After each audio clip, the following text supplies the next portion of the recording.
ñu faatu ci Barça wala Barsaq jot nañ ko ci hôpital Dantec ci weer wi ñu nekk kenn ki sax bokk ci nit ñu jébbal seeni borom tey te kenn xamul seeni mbokk ba léegi dara leeragul gëstu yaa ngi wéy ci feebaru yaram bi dal ay nappkat tey la ñuy xaar résultat analyse yu mujj yi Institut Pasteur defoon teretu gerte gi nar ubbi suba ci altine ji wante ci jafe-jafe la campagne bi di tàmbalee ndax boru ñetti téeméeri millions yu nguur gi yoreel borom jiw yi ak tam gréwu technicien mbay mi di ko anamu liggéey yu gën a jàppandi mburoog sow mi di Idrissa Seck ak Macky Sall ci këpp lay mujjee bu ñu sukkandikoo ci Boubacar Camara njiitu parti bi di PCS tabax ne boobule mburoog sow mënut a neex moo doonoon tey ganu ko grand jury tàggat yaram wàllum basket Mohamed Faye dootul bokk ci tournoi bi am ci Rwanda ndaxub gaañu Amath Sila la ñu woo pour mu wutu ko wàllum football fii ci Sénégal ak tournoi IFOA U20 Sénégal di jouer qualification tey jii ci kanamu Gambie lay doon ci stade Lat Dior mu nekk li gën a fës ci xibaar yi ne su dinañ ci ay farafàcc.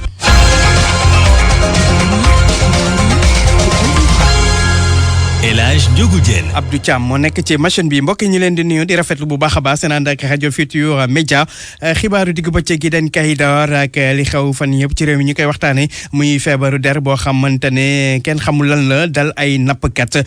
ci ba léegi ne nag ñi ci gëstu yi di xam lan moo ko waral waa ministère de la santé nag ne ñoom ñi ngi xaar ba léegi résultat analyse yu mujj yi nga xamante ne Institut Pasteur def nañ ko yooyu les résultats sax ñoom ñi ngi njort ne daañu ko am tey ji ci dimanche ji résultat yu njëkk yi nag ñu wax ne li mu wane woon moo di nag du genn tokkee gu am ci ndox géej gi naka noonu tam genn tokkee goo xam te ne am na ci jën yi tax nag ba fi mu toll nii daal wàllum algi la ñuy def ay test ngir xam lan moo ko waral ci wàllu woowu sax xam na juróom-ñaari nit yeneen yoo xam te ne feebar bi dal na leen ñoom ñu daal di leen di woon yóbbu ci kër maison de la femme Thiaroye-sur-Mer feebar bi kon ñoom jamono ji juróom-ñaar ñoo nekk foofa ñu daal di leen di toppatoo ca maison de la femme bu Thiaroye-sur-Mer nga xam te ne fa la ñu yóbbu woon ñi feebar bi daal ñu ëpp nag ci ñoom daal di ñu wër ba dellu seen kër juróom-ñaar kon ñoo fa des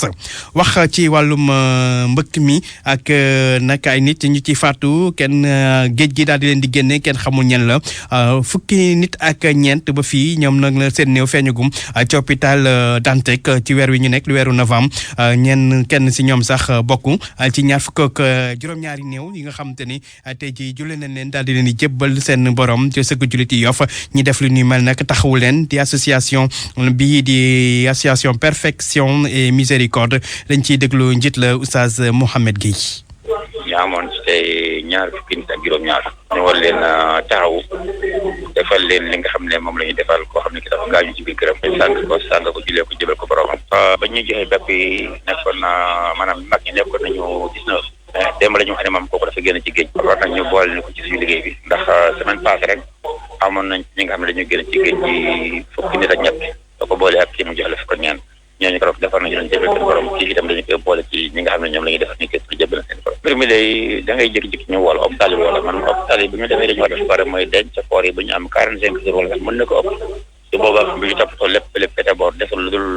jëbal seen borom dañuy woo ñoom nag ñooy xool fa ñu paree ak seen papier yi ñu woo fi ñu mën a wooyee nag ci Dakar gii wala ñu wooyee ñu Mbuur wala ñu wooyee ñu Diourbel wala ñu wooyee ñu Thiès wala Tivaouane danañ sax di xel ba Louga incha allah dañuy jël suñu matukaay yi bàyyi suñu yëpp pour dem fexe ba ñooñu jébbal seen borom noonu lay demee daal. mu nekkoon oustaz Mohamed Gueye jiite kuréel gi di association pour la perfection et la miséricorde ñoom nag tey jii ñu doon taxaw ay nit ñoo xam te ne xamuñu seen mbokk ay néew yu kenn xamul ñan la toll ci ñaar fukk ak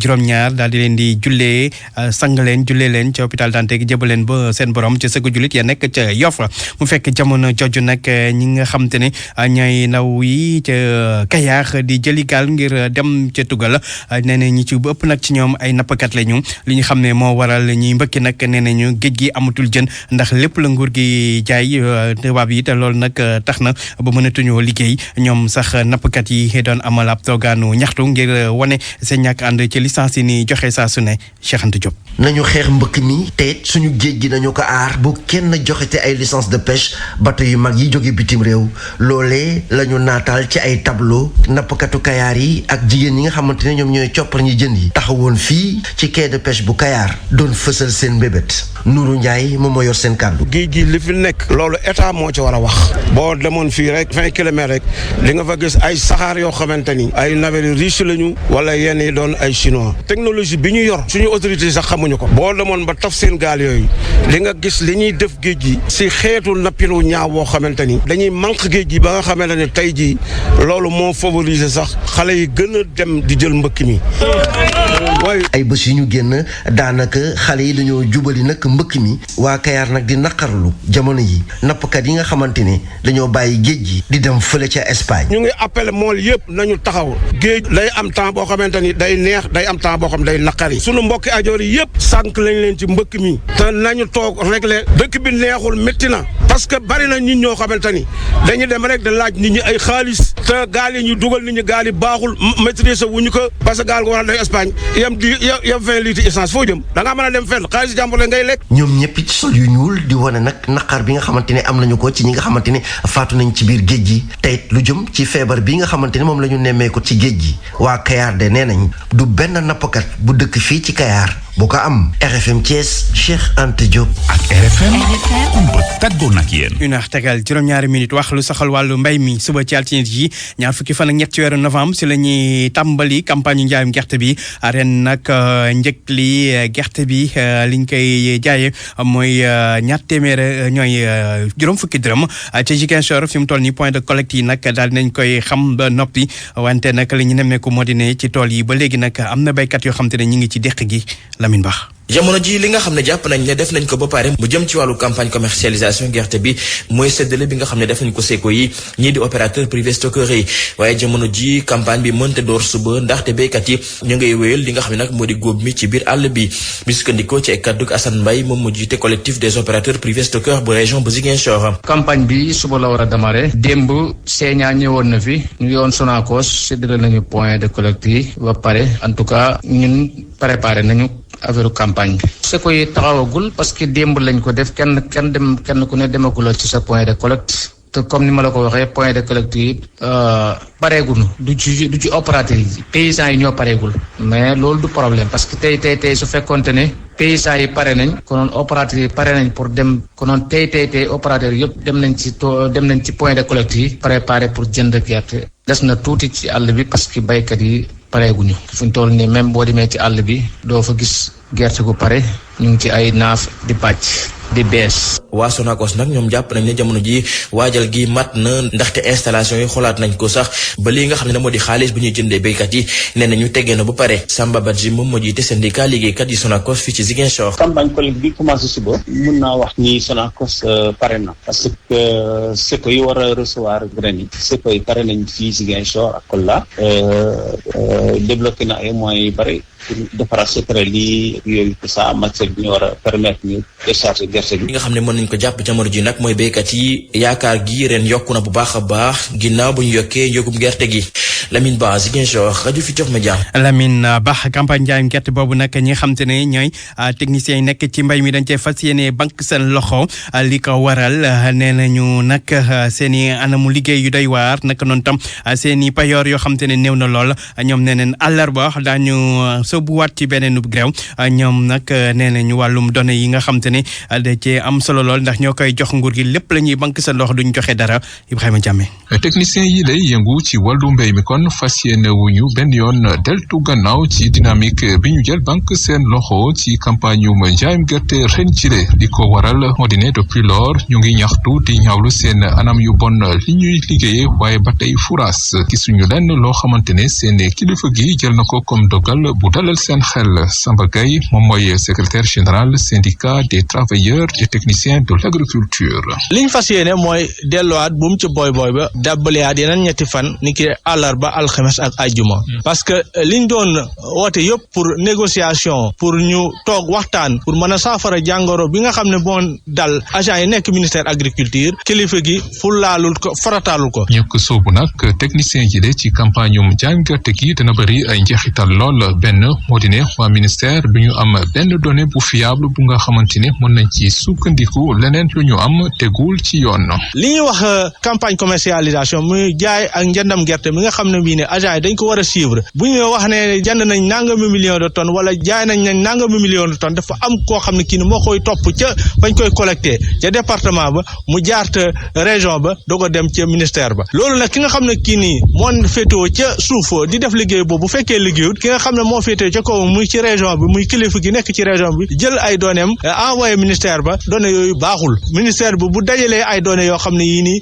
daf ciy jël ay décision de wax na lii mooy situation campagne agricole du réalité bi. technicien de l'agriculture ci leen nag li ñuy réclamer wala di koy dénoncer wax nañ ko waxati ko muy ay conditions de travail yu bon ay salaire yu néew ñu ne itam amuñu ay jumtukaay yu doy yu ñu mën a defee seen liggéey ni mu waree ci tool yi. Ibrahima Diame Kaolack rajo Futurs Médias. ñeneen ñi yëglu te nar bokk ci campagne boobu di ñi nga xamante ne ñoo yëngu ci jiw yi ñoom nag li ñu bëgg mooy nguur gi fay leen bor bu mu leen yoreel toll ci 800 millions di juróom-ñetti téeméeri millions nee nañu nag xaalis boobu soxla nañ ko ñu xamle ko nag ci ndaje boo xamante ne ña ngi ko doon amal ca diwaanu Kaffrine ngir waajal campagne njaayam gerte bi door suba. Ali Diaw jiite kuréel gi leen ëmb ñoom yëngu ci wàllum jiw ay kàddoom ci micro Mar Ndiaye. pour préparer li nga xam ne ni mooy campagne bi seet nan la ñuy doxalee pour jënd gerte gi ak ci baykat yi nga xam ne joxoon nañ leen engrais ak jiwu boo xam ne bëri na ci nga xam ne ay régions yu bëri bi DER li nga xam ne joxe woon na ko toll na ci ñetti milliards buñ seetee si ENCA joxoon na daanaka lu jege kii 1 milliard léegi nag comme engrais lañ ko defoon ak jiwu ñu daje woon fii tey pour waxtaan ci yenn pexe la ñuy teg te ñaan aussi gouvernement bi mu jàppale ñu tax jaayee nañ ko semence de 2018 jaayee ko semence 2019 joxel ko semence 2020 mais bor yooyu yëpp ba léegi bu 2020 bi dugalaguñ ci dara 2018 des na 2019 mu ngi des bor yooyu bu ñu ko xaymaa normal entre 100 millions ba 800 millions mën na ko kon dañuy ñaan état mu dimbale réseau bi RNCPS coopérative yi nga xam ne amoon na ay facturation restant yi 2018 ñu fay ko 2019 ñu fay ko 2020 ñu jéem koo fay pour campagne bi ñëw ñun ñu mën a collecter li nga xam ne mooy semence certifiée bi parce que ñun semence certifiée la ñuy def. mu nekkoon Aliou Diaw jiite kuréel gi ëmb ñuy yëngu ci wàllum jiw di defar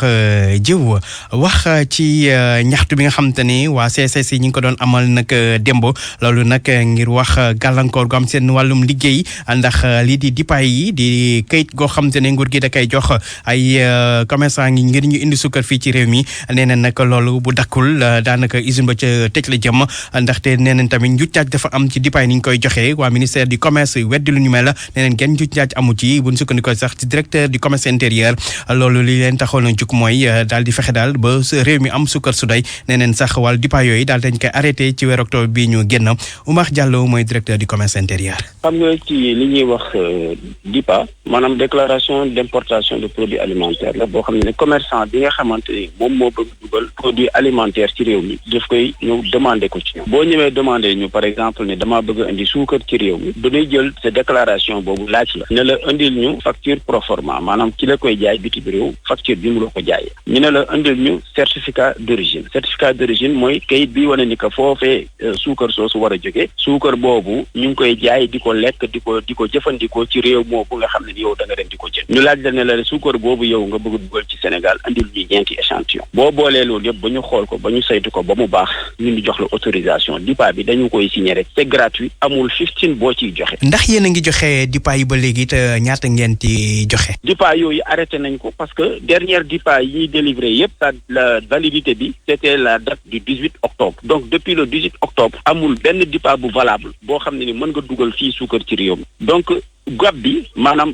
li nga xam ne ni moom la ñu war a couvrir ñetti weer la boo ko xaymaa par exemple dañu naan sur les 3 mois jox nañu compagnie sucrière 20 000 tonnes jox nañu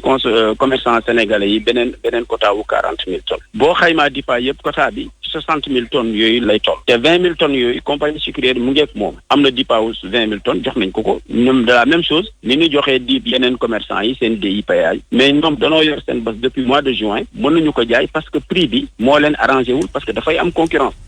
parce que dafa am concurrence kon da ci am muy kàddu yu Oumar Diallo di directeur du commerce intérieur fukki minute ak ñeent moo tegu ci 1 heure. pour man RFM mooy rajo bi gën a jege askan wi. RFM rajo bi jaamu seen soxla. wàllum wér-gu-yaram la ñuy wax tolluwaay mbas mi di coronavirus ba su tey ñu jàpp ne amul kenn koo xamante ne faatu na ci jàngoro ji ci réew mi nit yi nga xamante ne nag amee nañ feebar bi tey toll ci fukk ak juróom-ñaar loolu nag ci juróom-ñetti téeméer ak juróom-ñeent fukk ak benn test yoo xamante ne def nañ ko ñetti nit ñoo nekk Sowétas jamono ji ci ñu wér nag toll ci ñaar fukk ak ñett fi mu toll nii nag ñu nekk ci la l'hôpital yi ñuy seet seen wér gu yaram ñu ngi toll ci juróom-benn fukk ak ñett bu ñu sukkandikoo ci xaymay ministère de la santé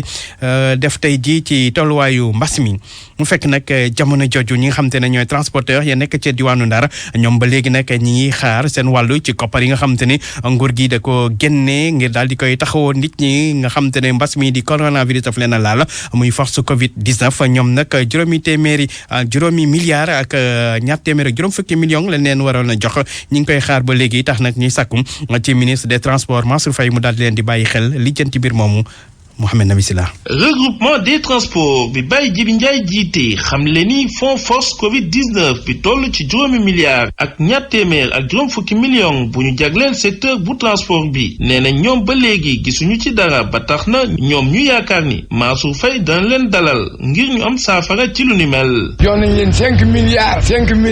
250 millions maa ngi nag ak rapport ak lépp waaye waa Ndar ñi ngi jooy nee ma Baye ji boo taxaw ba xaj ñu delloo ko. loolu ñuy wax na yaay président xaalis bii daañu ko delloo foo perdi année baa ngi jeex bi ko yóbboo nag ci fukki ak ñetti jox nañ leen sof Ndar dinaa ñooñu nag ñooy état bi ak société civile man nag maa ngi dégloo nee naa leen bàyyi leen ba ministère bi toog Mansour xanaa dina ma woo département Ndar woo département Dagana woo bu Podor ñoom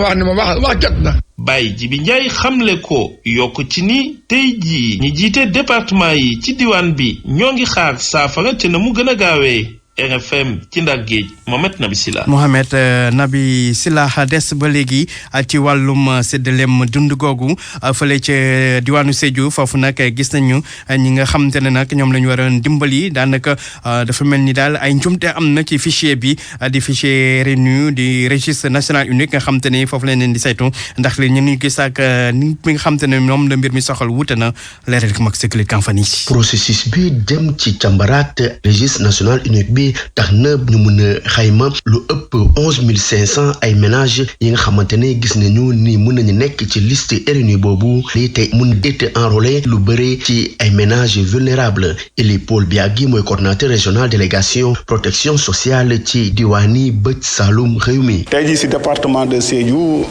11592 ménages la ñu war a am bu ñu paree liggéey bi yëpp donc liggéey boobu lañ doon partagé pour wax nit ñi naka lañ ko war a càmbare liggéey bi dañoo war a def sorte que bu ñu si jugee du amati kenn kuy ñëw ne kii war na see nekk wala kii waru see nekk kii bokk na si wala kii waru see bokk bu ko defee benn kër wala benn njël waru si nekk ñaari yoon. ab càmbar ak yeesalaat registre national unique boobee war na mun a tax ñu indi ay saafara ci liste boobee gannaaw bu ñu nemee ko ay gàllankoor yu bëri ci bu ñuy séddalee ndimbal bi ñu daan jooye ci waxtu mbas mi ci réew mi niki it ci diwaan bi Salif Faye mooy adjoint préfet département Sédhiou. boo déggee mise à niveau nag mooy ñu xool ñi nga xam ne ñu ngi ci RNU bi ci waruñ cee nekk ñi nga xam ne nekk nañ ci ñaari yoon ñi nga xam ne ñu ngi ci mais dëkkatuñu fi ñooñu ñu war leen jëlee ci RNU bi remplacer leen par d'autres ménages yi nga xam ne yelloo nañ ko buñ origine yooyu ba pare ñu yaatal RNU bi parce que état dafa bëgg a yokk lim bi donc il faut ñu defaat beneen ciblage. équipe bu ñu sant liggéey càmbaraat registre national unique bi ci diwaan bi xalaat na mun a bindu te it enrôlé 11592 ay ménages ci département Sédhiou képp te it mun a am fichier bu war fichier boobu sax ñu war ko jëbal gouverneur ngir mu mun ko xaatim Max Euclide Kamfani ci Sédhiou ngir RFM. pour man RFM mooy rajo bi gaaw ci xibaar yu wóor. RFM xibaar yu wóor te wóor. yegg si ci wàllum politique ak jubóo gi am diggante président Macky Sall ak Idriss Seck ban Idriss Seck sax ne fi mu toll nii ñoom ñaar mburok sow ki nga xamante ne nag mooy njiitu parti bi di parti pour la construction la solidarité Boubacar Camara moom gëmu ko nee na nag balaa yàgg ci taqaliko la ñu jëm ñoom ñaar ndax diirante mbagg te sax ànd boobu jaaxal na ko lool nan la mën a amee ba ñoom ñaar ñu daal di jubóowaat ba mel ni mburok sow kii di Boubacar Camara moo doonoon tey gan ko grand jury ay kàddoom ci micro Babacar Fall. il a pêché comme on dit en termes politiques un gros poisson mais c'est un espadon. Macky Sall dafa jàpp ne ñëw Idrissa Seck ci nguur gi ak ndam lu rëy la waaye ma lay wax rek ne du yàgg dara di nga dégg benn guerre bu dox seen diggante maanaam Idrissa Seck ak Macky Sall ndax fii may wax ak yow ba tey kenn mënulaa wax lan moo waral bile alliance lu tax Idrissa Seck fekk Macky gannaaw ba mu defee ay déclaration yu ñagas jëmale ko ci moom mais teg ci tamit li nga xam ne amoon na ko ci suffrage ci élection yi ñu génn ak ñi nga xam ne ñoo ko soutenir woon ci yooyu les élections loolu yëpp nag faw nit ñi di ci xalaat bu fekkee ne moom Idrissa Seck moom moo wax ne ñagas-ñagas yi doxoon ci diggante ak Macky Sall dina ko bom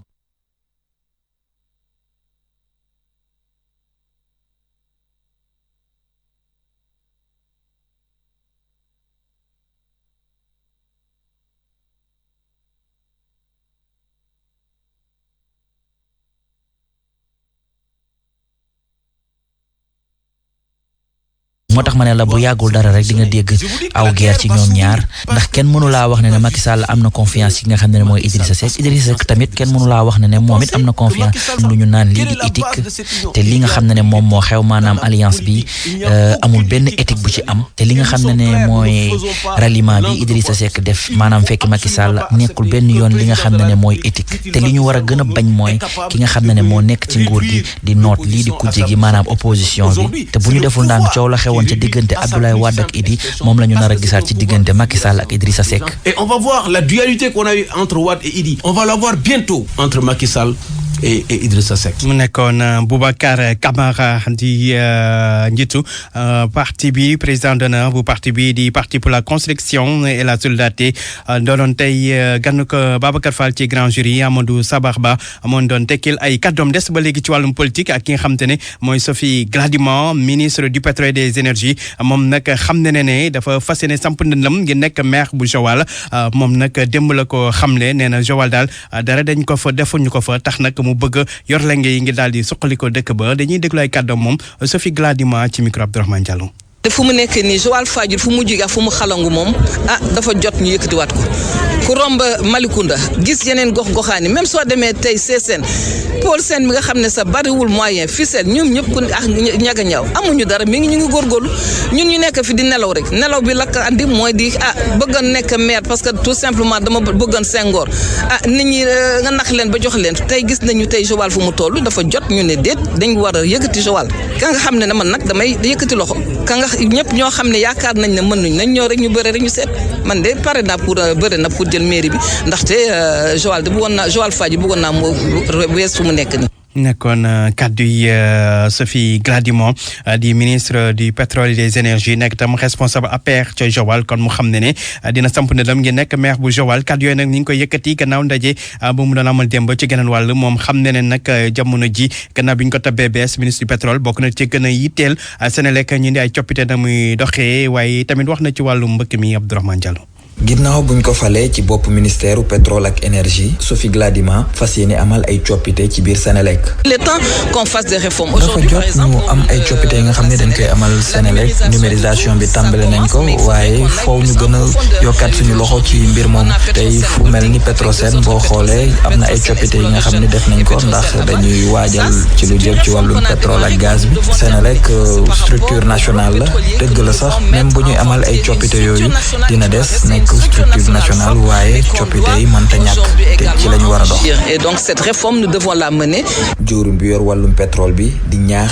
ndaw ñi ñu toog ci réew mi bañ a jël gaal yi bañ a sóoru mbëkk mi. ne leen nañu muñ xam ne àdduna xëyu sotti mais di ñaan yaay yi tamit ñu bàyyi la nga xam ne moom la ñuy teg seen doom yi gis nga sa morom diw am na oto sa morom diw tabax na sa morom diw def na lii waaw lii même nit kuy ñëw ñaar sa jabar sa loo koy njëkk a wax mooy lu muy liggéey kii kan la maa lan. waa Joal Fadiouth daal di sargal Sophie Gladima bi ginnaaw biñ ko falaatee ci biir gouvernement bi RFM Mbour Abdourahmane Diallo. RFM bitim réew. xibaaru bitim réew li ci gën a fës ba si tey di élection présidentielle yi ñuy amal ci réewum Burkina Faso ñoom nag ñu war a tànn seen njiitum réew ci suba ba léegi nag askan wi ñu ngi dem ci mbañ gàcce ba fii nag wote bi lépp ci dal gu mat sëkk la amee amul benn jalti goo xam te ne nemmeeku nañ ko ci fukki mbër ak ñett ñoom ñooy jogante mu bokk ci ñoom ki nga xam te ne mooy njiitu réew ma jamono ji di Roch Marc Christian Kaboré naka noonu tamit kii di njiitu opposition ba di Godfrey Diabré moom nag nekkoon fa ministre des finances moom nag bokk kon ñoom ñaar nekk candidat yi nga xamante ne ñoo gën a fës ci wote yooyu nga xamante ne ma ngay am ci Burkina Faso nee na nag lu ëpp 7 junni ci observateur ñi nga foofule di saytu wote yi ba fii nag li ñu gis moo di ne amul benn problème lépp mi ngi jaar ci yoon te tamit mi ngi amee ci dal gu mat sëkk ci Guinée ca Burkina Faso. yegsi ci xibaaru tàggat yaram door ko ak lu soxal wàllum basket ci góor ñi ak tournoi bi nga xamante ne tournoi la pour qualification ci coupe d'Afrique des nations 2021 équipe nationale bu Sénégal nekk jamono ji ca Rwanda nga xamante ne fa la ñu war a amalee tournoi bi ñoom nag ñu door fa seen regroupement nag équipe bi li ñu ci mën a jàpp moo di ne Mohamed Faye moom dafa amee gaañu waral sax ba ñu Amar Sila ngir mu daal di koy wutu ki ko xam ne nag di entraîneur bi di Boniface Ndong ñu déglu ay kàddoom ci micro ndaw groupe Futur Média foofule ca Kigali Mor Bassine Niang. bon ñu ngi door a egsi fii Kigali donc bon li gën a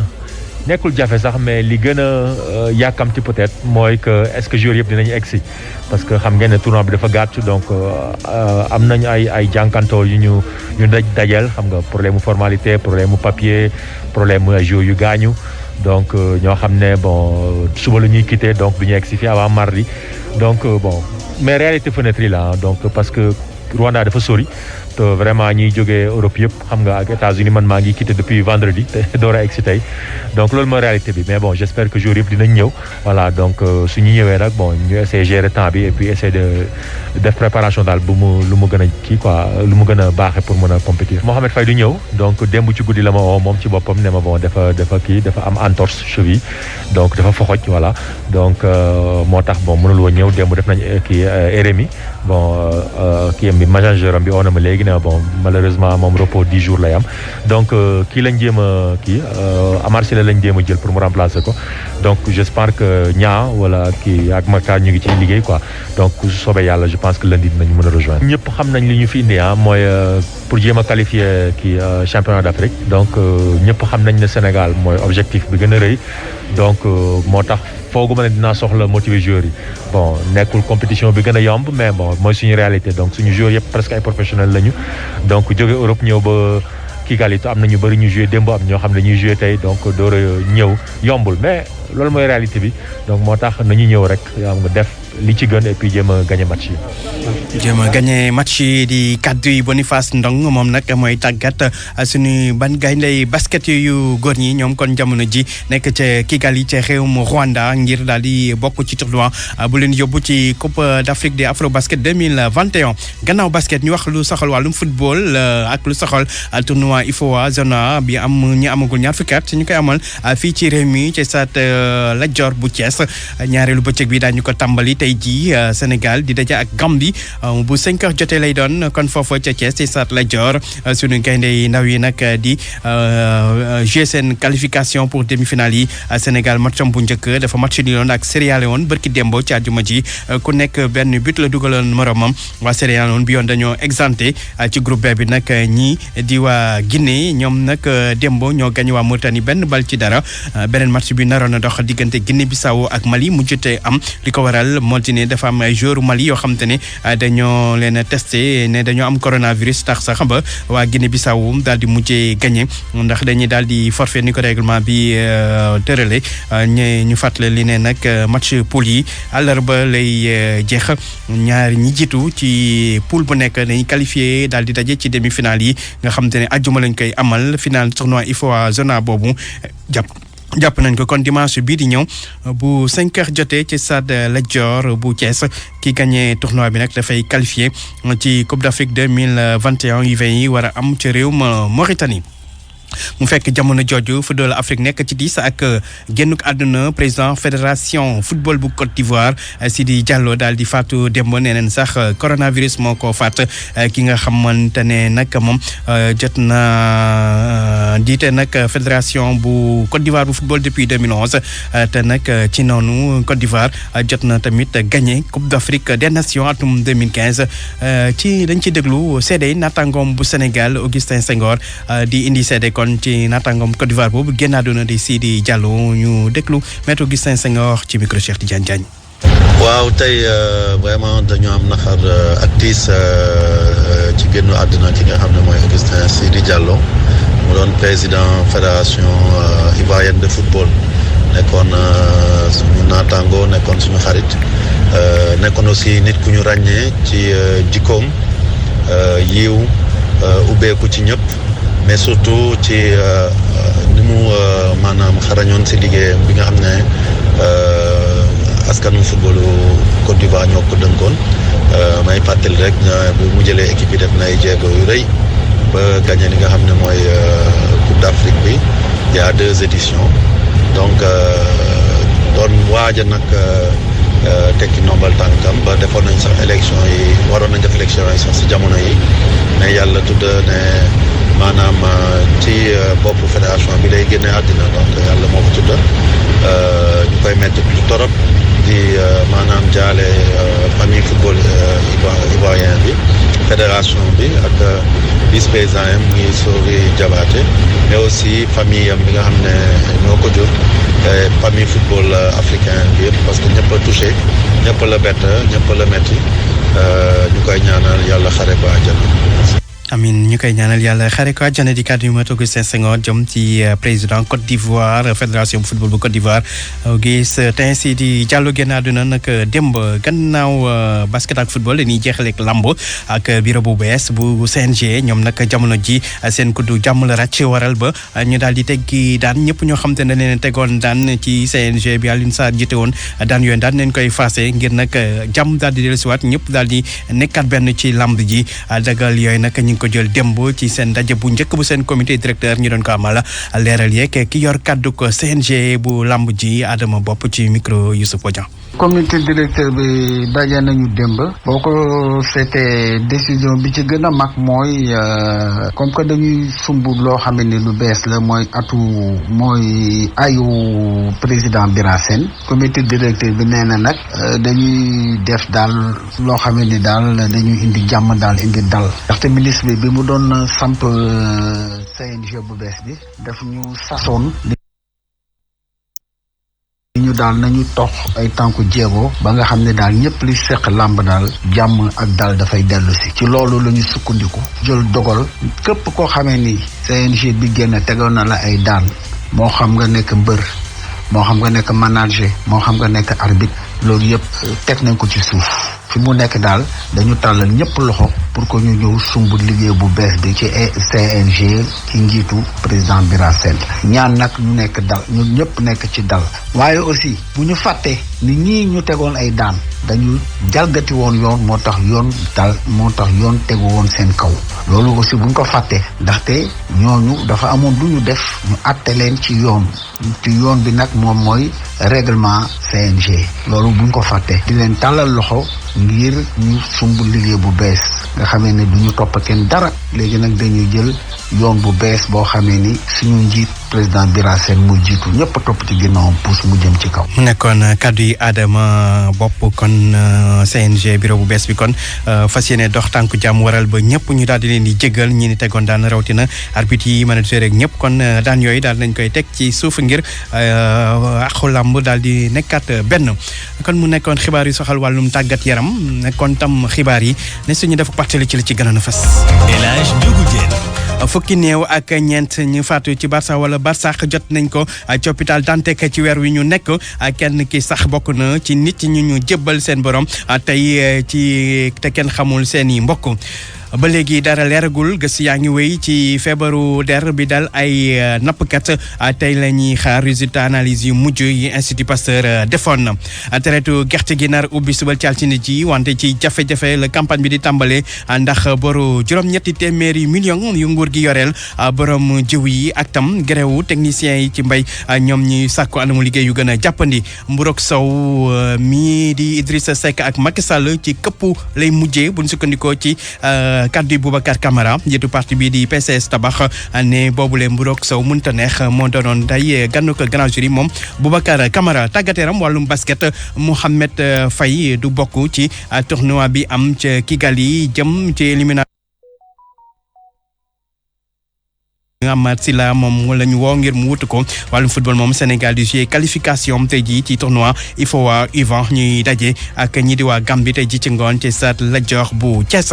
mu nekkoon xibaaru digg bëccëg gi ci rajo Futurs Médias El Hadji Ndiogou Diène ne woon ci micro bi ànd ak Abdou Thiam ci machine bi ñuy gërëm Youssouf Bodian mi jàppoon ci xibaar yi léegi clando grand reportage ak Salimata Aw mu jagleel ko jigéen ñi nga xam te ne dañ leen di siif maanaam dañ leen di violer jafe-jafe yi ñuy dund gannaaw buñ ci génnee léegi lay doon mu nekk nag ay seede yu daw yaram léegi lañ ci ànd ak kon Salimata Aw ci clando buñ ci noppee yëg lay tàgg ak soxna mi